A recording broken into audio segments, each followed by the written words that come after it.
Bonjour les amis, j'espère que vous allez bien, je suis Pascal Trépingui, on est à Bahia. Aujourd'hui, on va parler de la tromperie. Eh oui, et surtout de la grande tromperie en perspective, celle de l'Antéchrist. Qui est-il? Pourquoi vient-il? Comment ça marche? Bien, l'Antéchrist, c'est des pas successifs. Le premier pas, il est apparu en France au XIe siècle. L'Antéchrist est apparu en France au XIe siècle sous la forme d'une hérésie, l'hérésie d'Orléans, qui est une hérésie luciférienne. Le deuxième pas, c'est de la venue de l'Antéchrist, c'est Philippe le Bel, qui est certainement l'Antéchrist français le plus connu, et il a inventé le nationalisme. Et puis ensuite, on va avoir un troisième Antéchrist. Cet Antéchrist, c'est Danton. On pourrait même dire Danton et Robespierre, mais je dirais plutôt Danton.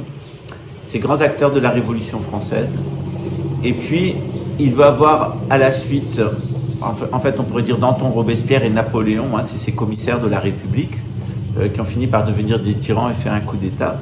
Et puis le dernier en date de cette série d'hérésies, eh bien, luciférienne, eh bien, c'est Emmanuel Macron, qui est l'antémonarque, celui qui va se manifester avant la venue du grand monarque.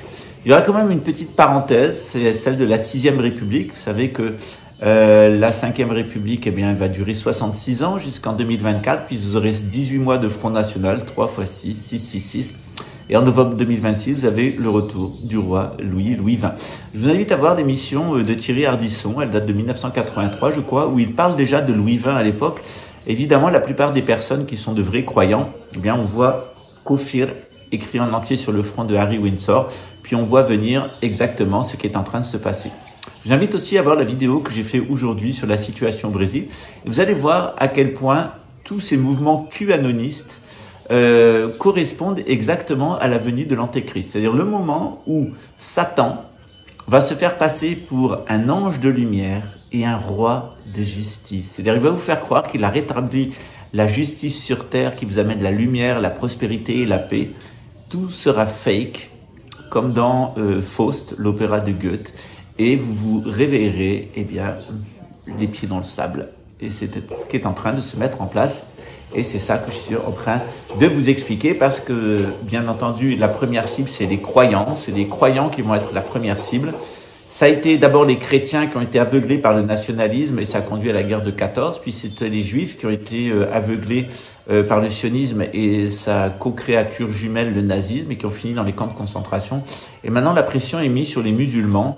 Et on fait croire aux musulmans, et en particulier à l'Arabie Saoudite, qu'elle va vers un merveilleux nouvel ordre mondial avec des villes comme Neom, des villes lignes, etc.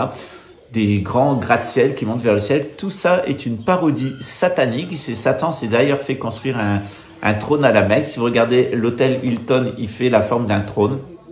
Et en haut de l'hôtel Hilton trône une superbe paire de cornes. On a véritablement là le siège de Satan, mais tout ça a été annoncé par les différentes prophéties des chrétiens, des juifs et des musulmans. Ce qu'il faut comprendre, c'est que quand on parle de Satan, quand on parle du prince de ce monde, etc., eh bien, c'est un personnage un petit peu particulier sur lequel je vais un petit peu revenir aussi à la suite, parce que c'est ma mission d'éclairer les croyants sur ce qui est en train de se passer et ne pas vous laisser illusionner. Voilà, rappelez-vous qu'en face de vous, vous avez des édomites, associés avec des khazars, c'est de la sorcellerie, et qui pratiquent l'hypnose et qui principalement assoient leur pratique de pouvoir sur la pédophilie, l'inceste, la confusion mentale, les drogues et puis évidemment la chasse à l'homme, le darwinisme social. On se retrouve après le générique.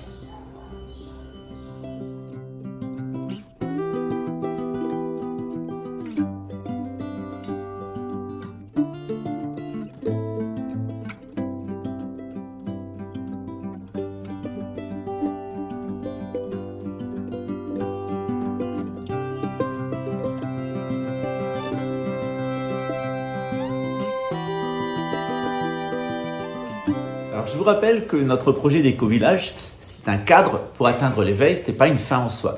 Or, pour atteindre l'éveil, eh bien, on doit voir de quel côté on est. Où est-ce qu'on est du côté des croyants, ou est-ce qu'on est du côté des mécréants. Et la plupart des gens, eh bien, vous font croire qu'ils sont des croyants, qu'ils sont des bonnes personnes, qu'ils sont des êtres humains, qu'ils ont du cœur, qu'ils sont des bonnes personnes. Et quand vous les mettez au pied du mur, eh bien, vous allez trouver 3 types de comportements.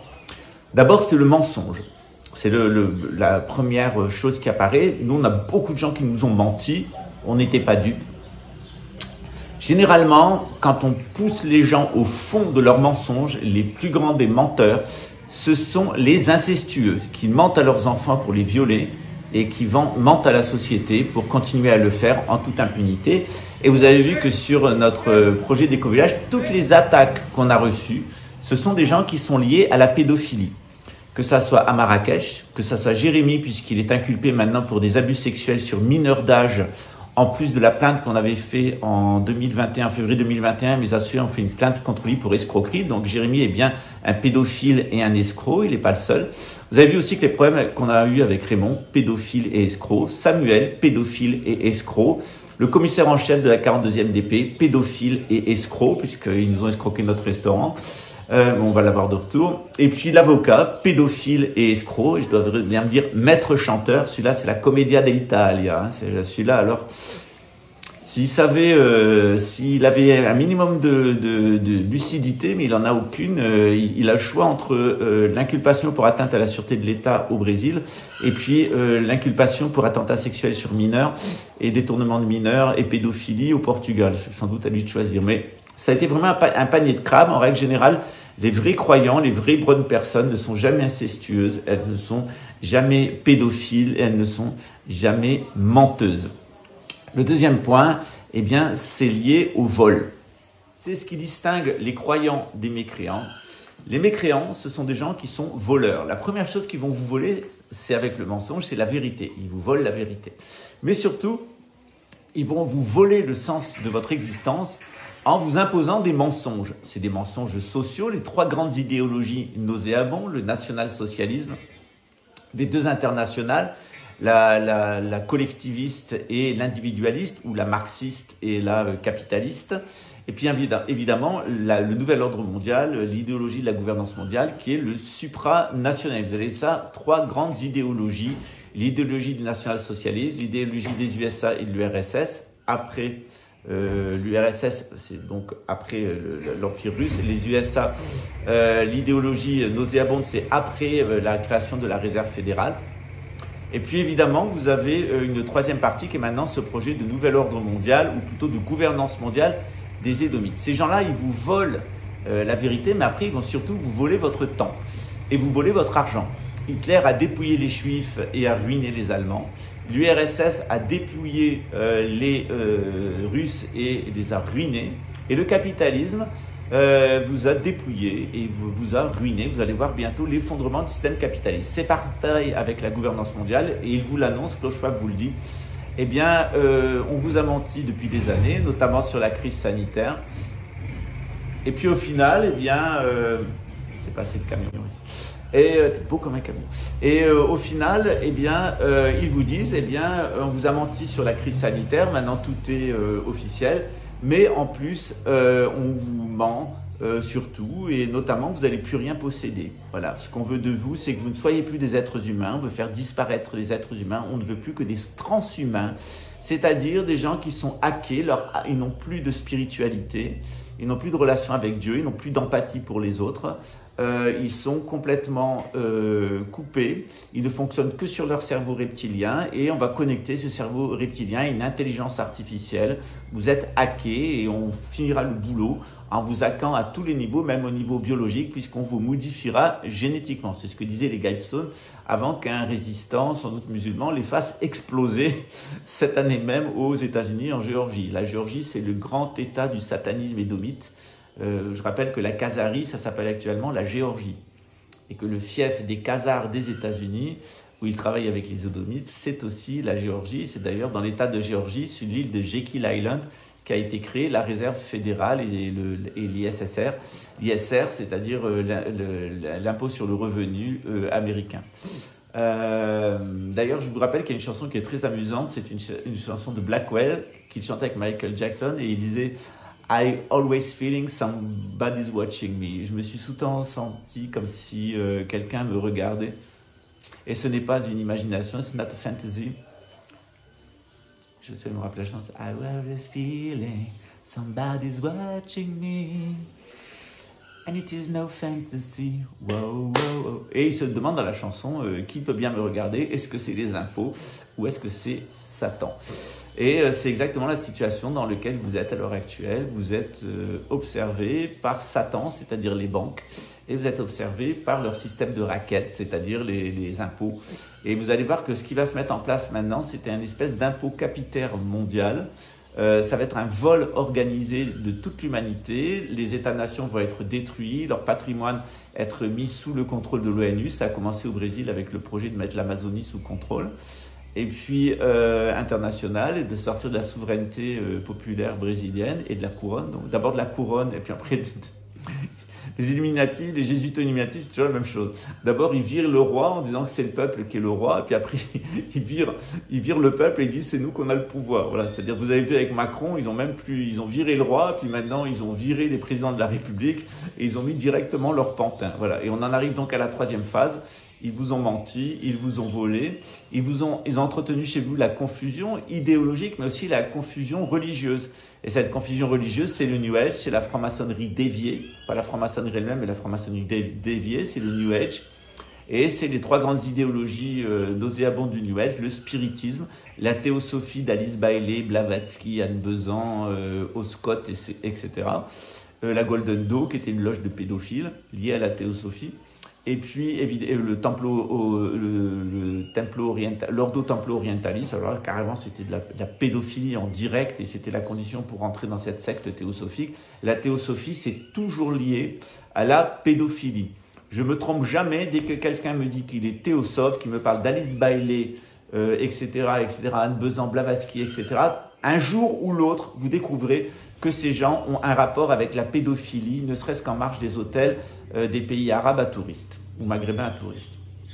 La parenthèse est fermée, je réserve une belle surprise à la théière de Bab el-Oued, la théière fêlée, j'allais dire, de Bab el-Oued. Voilà. Et puis la troisième étape, c'est évidemment celle qui vient à la suite, c'est la mort. La troisième habitude des Édomites, des Khazaro-Édomites, c'est-à-dire des Édomites et des sorciers khazars qui les assistent, c'est des descendants de Sem et des descendants de Cham. Voilà pourquoi ils sont anti-égyptiens, ils veulent créer une civilisation anti-égyptienne. Si vous prenez le cours de gnose chrétienne et si vous prenez le cours ensuite de gnose maçonnique, vous allez tout comprendre. Vous allez voir, ça va être d'une limpidité au niveau des élections, au niveau de la religion. Vous allez pouvoir voir tout avec une lucidité. Vous savez, j'ai rien inventé, j'ai eu de bons professeurs d'histoire, des civilisations d'histoire du droit. J'ai eu de très bons professeurs de théologie et j'ai eu de très très bons maîtres spirituels et un très bon enseignant dans l'ésotérisme qui est René Guénon. Donc nous, on ne se laisse pas aveugler par l'erreur profane, on est resté synarchiste et légitimiste et profondément sémite, et donc on voit absolument tout ce qui est en train de se passer. On arrive vers l'apocalypse, le grand désastre final et la grande révélation. Pour ce qui est de la fin de la gouvernance mondiale, on va le voir maintenant avec la Troisième Guerre mondiale où on approche d'un châtiment de l'humanité, en particulier d'un châtiment des musulmans et d'un châtiment de l'islam. Il y a une arrogance musulmane qui est invraisemblable, surtout chez les Arabes. Les Arabes ont oublié qu'ils étaient musulmans pour repartir à fond dans le nationalisme arabe. C'est tous les Émirats, etc. Ils ont vendu l'or du diable d'ailleurs, le pétrole et le gaz. Et puis, ils sont se mis à construire des tours comme des enragés, comme font généralement les enragés nationalistes. Ils font comme Babel, ils construisent des tours. Et puis, à leur grandeur, avec des idoles. Et vous avez vu derrière l'émir du Qatar qui avait derrière lui une idole, c'est-à-dire un espèce de robot garde du corps, une intelligence. Il était très content avec un robot à 2 millions de dollars de s'exhiber en public, avec un robot de 2,50 m ou 2 mètres comme garde du corps. C'était le grotesque le plus absolu. Quand on est musulman, on confie sa vie à Allah, on confie pas sa vie à l'intelligence artificielle et à un robot. Voilà. Et c'est ce qui va finir, c'est comme ça que ça va finir avec le nouvel ordre mondial, la gouvernance mondiale. Ils vont confier leur avenir à l'intelligence artificielle et à des robots, et ça va provoquer leur fin. Que ce soit les micro-robots à l'intérieur du sang qui sont censés contrôler notre santé, etc.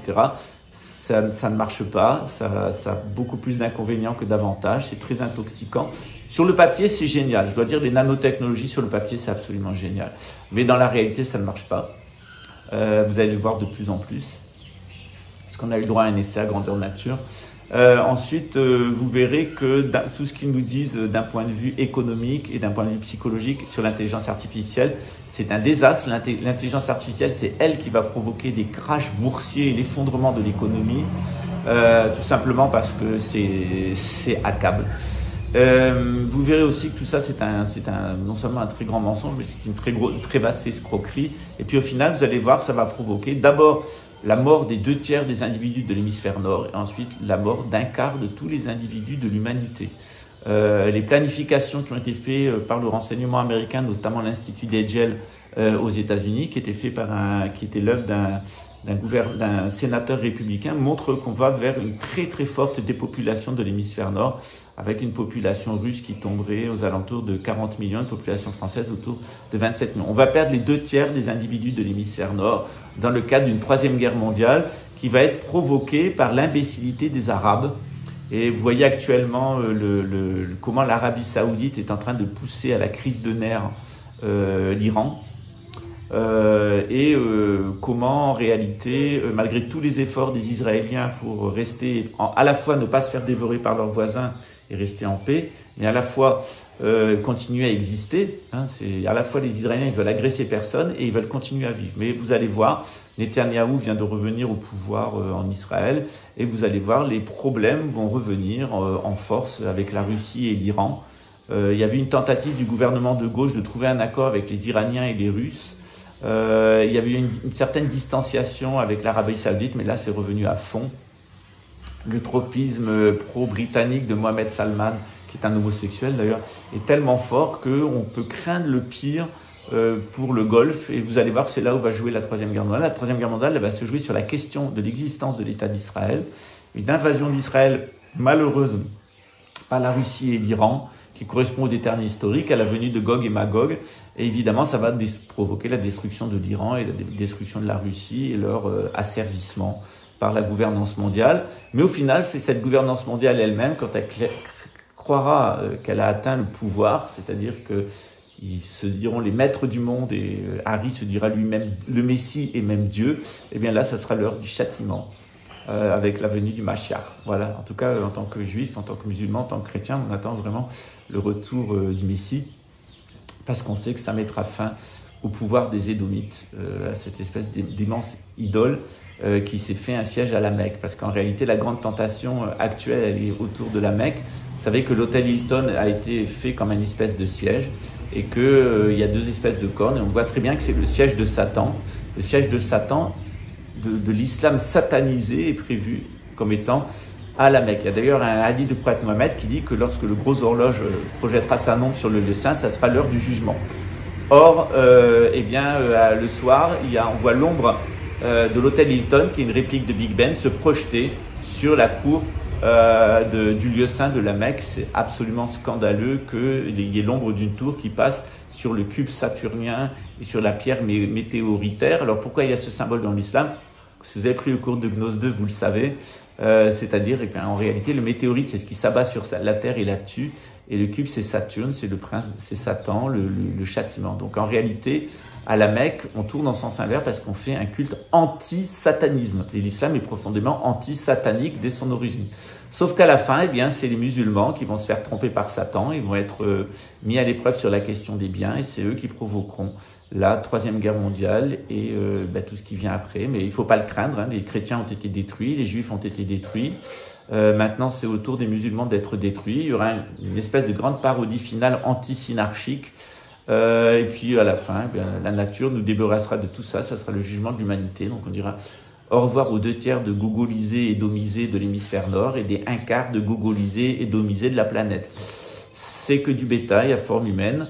Ça fait de la peine parce qu'on les considère comme des êtres humains, mais si comme nous, vous êtes déjà été confrontés à un éco-village et savoir qui peut y être élu pour y rentrer et qui ne peut pas, vous allez voir que tout se joue sur le mensonge. Tout se joue sur le mensonge, tout se joue sur l'honnêteté et tout se joue sur la volonté de protéger la vie. Or, il y a des gens qui sont arrivés en nous mentant, il y a des gens qui nous ont volé, il y a des gens qui ont essayé de me tuer. Je peux vous assurer que ces gens-là n'ont aucun espoir dans l'au-delà. C'est terminé pour eux et c'est absolument définitif. Donc, comme vous le savez, les croyants, on est toujours un petit peu éprouvés. Donc, pour moi, je sais que c'est une épreuve qui aura duré 3 ans et demi. Elle aura obtenu son dénouement final en juillet 2023 avec l'échec définitif et l'effondrement de tous mes ennemis. Et là, eh bien, déjà, il y a 3 maisons qui sont en cours d'achèvement, mais véritablement, on vous montrera complètement les éco-villages en juillet 2023. Vous verrez que 3 ans et demi sont passés et que ça correspond exactement, eh bien, aux 3 ans et demi du règne de l'Antéchrist. On n'en a pas fait exprès, mais on savait que c'était un symbole qui allait fonctionner. Je vous annonce pour juillet 2023 la destruction totale des menteurs, des voleurs et des assassins. Ça, c'est vraiment une bonne nouvelle. À très bientôt, ciao. N'oubliez pas que les vidéos, elles ne sont qu'un tout petit aspect de tout ce qu'on peut vous apprendre dans les cours du temple et des initiations qu'on peut vous donner, parce qu'un enseignement seulement intellectuel, seulement mental, qui ne vous éveille pas et qui ne vous permet pas de réaliser l'enseignement et de prendre les bonnes décisions au niveau matériel, c'est que de la masturbation. C'est pas en se masturbant qu'on tombe enceinte. Voilà. À bientôt, ciao.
be true.